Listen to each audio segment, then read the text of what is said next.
Let's start the day.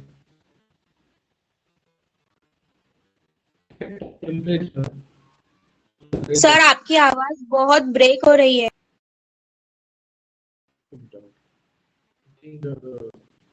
Network issue हो सकता है।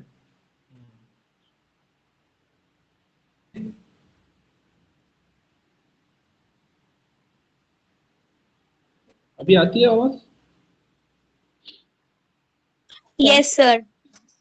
Okay. Thank you. So today's topic is the temperature, effect of the temperature on the rate of the reactions. ये topic हमको आज पढ़ना है। अभी any chemical reactions largely affected by the change in the temperatures.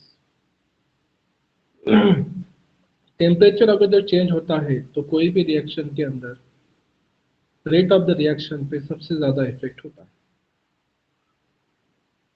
Okay, अभी देखते हैं कि इफेक्ट कैसा होता है और क्यों होता है। तो for the any chemical reactions to take place by the formation of activated complex और ट्रांजिशन स्टेट, कोई भी केमिकल रिएक्शन अगर जो पास होती है तो उसमें एक intermediate that is transition state आती है। तो ट्रांजिशन स्टेट जब आती है तो reactant molecule come together, okay, and they collide and raise their energy at the highest enthalpy state and activated complex is formed. अब ऐसे स्टेट में क्या होता है कि वहां पर जो रिएक्शन जो है with highest enthalpy highest energy पे ये जो ट्रांजिशन स्टेट हमको मिलती है। हम देखते हैं कोई भी reaction, SN1 reaction, SN2 reaction, हम जब भी देखते हैं तो रिएक्शन के अंदर क्या होता है, हम एक इंटरमीडिएट स्टेट देखते हैं जिसको हम जो है ब्रैकेट के अंदर लिखते हैं। तो ब्रैकेट के अंदर जो लिखते हैं तो वो ब्रैकेट के अंदर जो इंटरमीडिएट जो कि शॉर्ट टाइम एग्जिस्ट करती है, it exist for the very short period of the time के लिए वो एग्जिस्ट करती है। तो वो जो ट्रांजिशन स्टेट होती है वहां पर जो है एनर्जी हाई होती है। ओके, और वहां पर क्या होता है, रिएक्टर मॉलिक्यूल जो है पूरे के पूरे कम टुगेदर एक जगह पे आ जाते हैं। तो ये जो स्टेट होती है यहाँ पर टेम्परेचर का इफेक्ट बहुत ज्यादा होता है। ओके, अभी अगर जो आप कोई एग्जांपल ले ले, जैसा कि मैंने आपको बताया था कि H2 मॉलिक्यूल और I2 मॉलिक्यूल, हाइड्रोजन मॉलिक्यूल और आयोडीन मॉलिक्यूल, ये जब कंबाइन होंगे तो आपको जो प्रोडक्ट मिलेगा HI मॉलिक्यूल मिलेगा।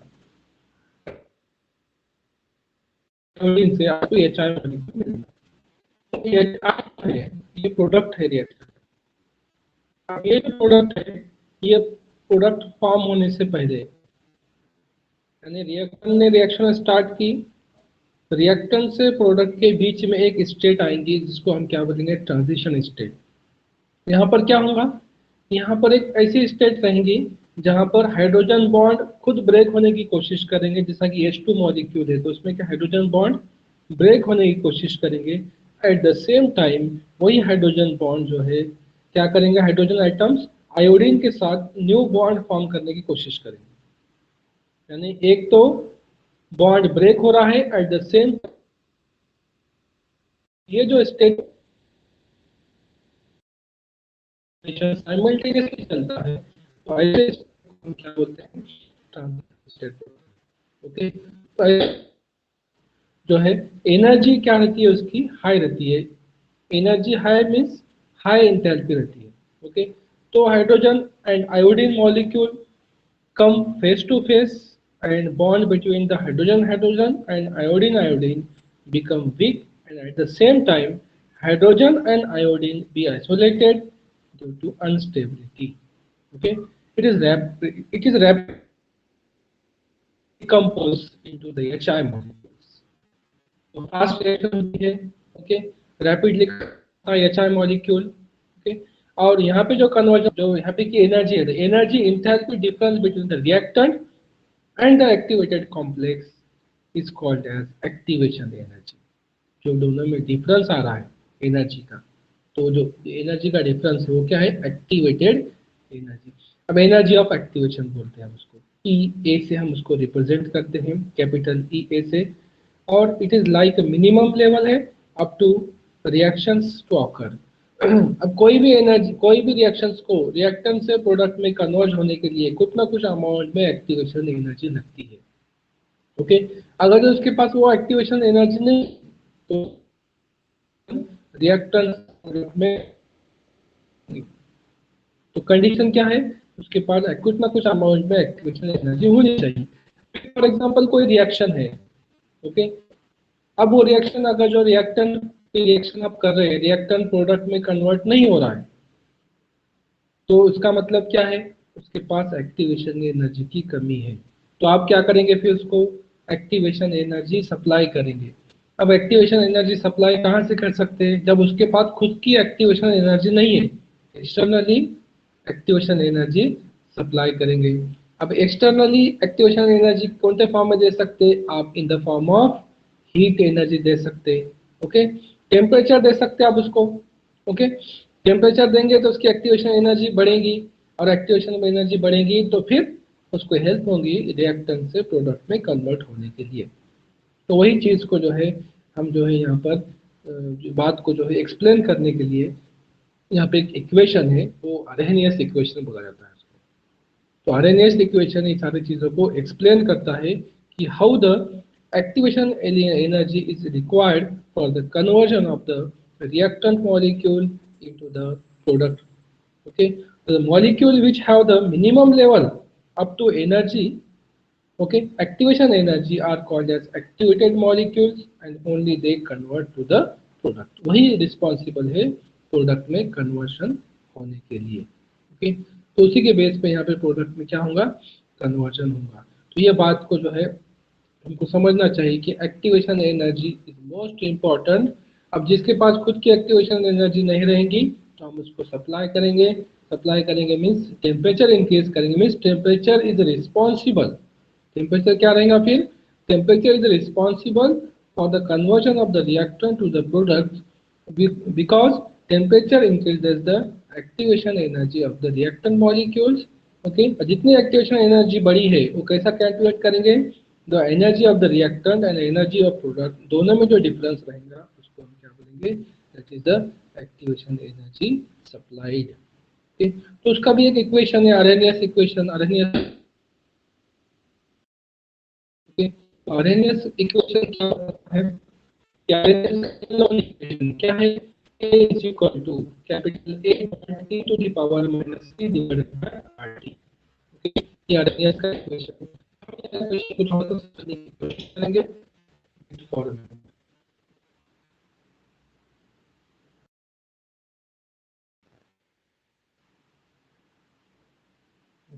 वीडियो है जिसके थ्रू मैं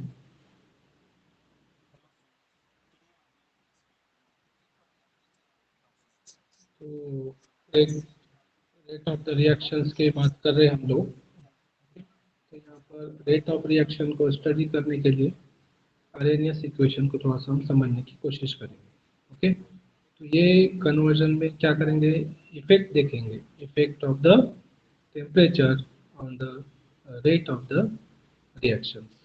तो आवाज़ आ रही है मेरी अभी फिलहाल? यस सर, आ रही है। स्क्रीन विजिबल है? Yes sir. Okay, yes sir. Okay, thank you. तो ये इक्वेशन को हम क्या बोलेंगे, अरहेनियस इक्वेशन बोलेंगे, ओके। अरहेनियस इक्वेशन यूज करके हम जो है इसको बताएंगे कि effect of the temperature on the rate of the reactions. अब अरहेनियस क्या है, आरएनएस एक इम्पोर्टेंट फार्मूला है, the form of rate constant से हम डिफाइन करते हैं उसको, ओके, और with the help of that to calculate the effect of temperature on the rate of the reaction, उसी का यूज करके हम फाइंड आउट करते हैं। अब यहाँ पे जो है K equal to A T power the minus A divided by R T, ये एक इक्वेशन है, ओके। अब ये इक्वेशन को आरएनएस इक्वेशन बोला जाता है, K is equal to A to the power minus E A divided by R T. अब यहाँ पे इसको अगर जो बाइफरगेट करें हमने कि टर्म्स को क्या बोलते हैं, यहाँ पे देखिए ई ए क्या हो गया, E A is the activation energy, okay. R क्या हो गया, R is the gas constant, okay. T क्या रहेगा, T is the temperature of the reaction, तो इसको केल्विन में कैलकुलेट करते हैं, ओके। और ए क्या है, ए जो है ये एक कांस्टेंट टर्म है, और आर क्या रहेगा, we know that R is the क्या है, कांस्टेंट है ये भी, इसके वैल्यू फिक्स है। तो इसका इक्वेशन को डिराइव करने के लिए हम कैसा कर सकते हैं, देखिए, ओके। तो हम कैसा करेंगे, गिवन इक्वेशन क्या है, तो लॉगरिथम से डिफाइन करते हैं हम, इसके लॉगरिथम लेंगे दोनों का भी, ओके। दोनों का बोथ साइड का जो लॉगरिथम लेंगे, ओके, तो बोथ साइड का लॉगरिथम लेने के बाद हम इसको फाइंड आउट कर सकते हैं, ओके। तो क्या होगा उसके बाद, तो लॉग के हुआ, क्या हो गया, लॉग के, लॉग के इज इक्वल टू पावर पहले आएगा नीचे लॉग लेने के बाद, तो क्या बनेगा, minus E A divided by R T plus log A. तो लॉग लेते हैं तो हम क्या करता है, पावर पहले आता है, और log E A R T plus log A, ये फॉर्म में लिखते हैं। निगेटिव साइन जो दी वाली है, तो इसलिए हमने निगेटिव साइन हमने जैसा कि वैसा लिया है, plus log A, okay. At temperature T1 हम क्या करेंगे, क्या ले सकते हैं टेम्परेचर T1 पे, रेट कांस्टेंट, एंड उसके साथ में क्या करेंगे, विल बी K1, ओके। ये ln K1 is equal to minus E A divided by R T1 plus ln A, okay. इसको इक्वेशन नंबर 1 बोलेंगे।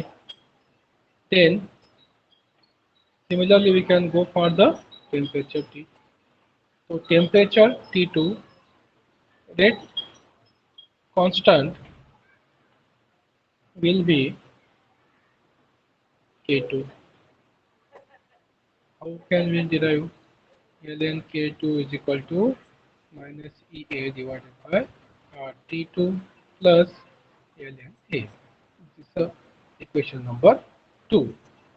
अब हमारे पास दो टर्म्स आ गए, K1 एंड K2, दो टर्म्स आ गए, तो क्या करेंगे, दोनों का सब्सट्रैक्शन करेंगे, सब्सट्रैक्ट इक्वेशन करेंगे, इक्वेशन नंबर 1 का, नंबर 2 का, दोनों का सब्सट्रैक्ट इक्वेशन करने के बाद equation 1 from equation number 2, okay. तो अब ये करने के बाद हम इसको सिस्टमैटिकली रिप्रेजेंटेशन करेंगे, ओके।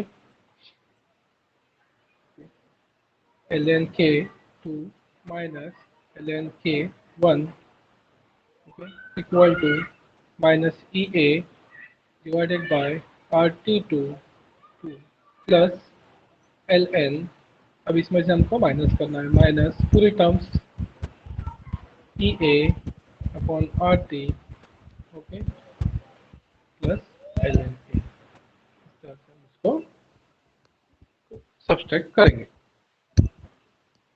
अब हमको क्या पता है, ln A minus ln B is equal to ln A divided by B, ये हमको पता है, ln का लॉगरिथम का फार्मूला है। तो यहाँ पर ln K2 मीन्स क्या है, ln K2 divided by K1 is equal to minus EA divided by R2 plus ln A, minus minus plus हो जाएगा, EA RT1, और उसके बाद क्या होगा, फिर ये माइनस जो है, minus minus minus plus minus हो जाएगा, ln A, अब ये minus ln A plus ln A दोनों क्या होंगे, कैंसल आउट हो जाएंगे, और उसके बाद हमको मिलेगा ln K2 divided by K1 is equal to plus वाली साइन वाला पहला लिखेंगे, that is E A divided by R T one minus E A divided by R T two two. ये टर्म्स मिल गई।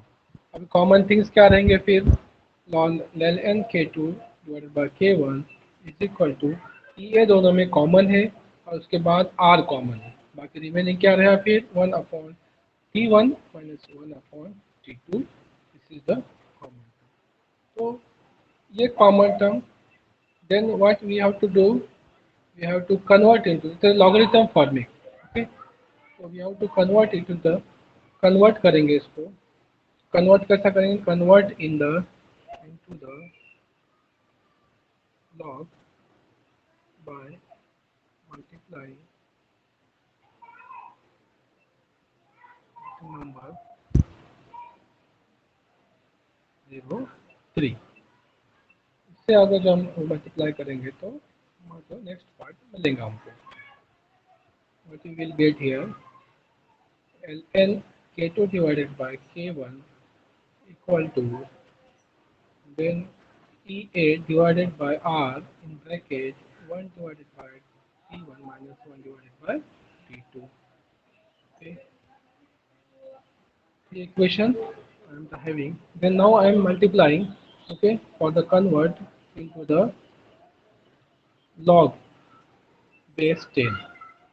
log base 10 में convert करने के लिए हमको मल्टीप्लाई करने का, तो 2.303 से मल्टीप्लाई करेंगे। ओके, तो 2.3 से मल्टीप्लाई करें तो एल का कन्वर्जन लॉग में हो जाएगा, k2 divided by k1 is equal to E A divided by R 1/t1 minus 1/t2। इस तरह से इसका सिंपल कन्वर्जन होगा। अब यहाँ पे simply log k2 divided by k1 यहाँ पर रहेगा ई ए आर। ओके, अब ये मल्टीप्लाई में था, डिवाइडेशन में चला गया, are 1/t1 minus 1/t2 bracket close. इसको और सिंप्लीफाई करेंगे हम, तो सिंप्लीफाई करेंगे तो मोर सिंप्लीफिकेशन करने के बाद हमको क्या मिलेगा, तो log k2 divided by k1 is equal to E A divided by 2.303 R, और इसके टर्म्स को क्या करेंगे, क्रॉस मल्टीप्लिकेशन करेंगे और t2 minus t1 divided by t1 into t2, simple term हो जाएगा। तो ये लास्ट वाली टर्म है, this is the Arrhenius equation. Okay, ये आर्हेनियस इक्वेशन को हमने यहाँ पर डिराइव किए हैं। तो इस तरह से ये आर्हेनियस इक्वेशन को किस तरह से डिराइव करना है हमने यहाँ पे, इसका जो रिमेनिंग पार्ट है वो रिमेनिंग पार्ट हम कल देखेंगे। Okay, thank you.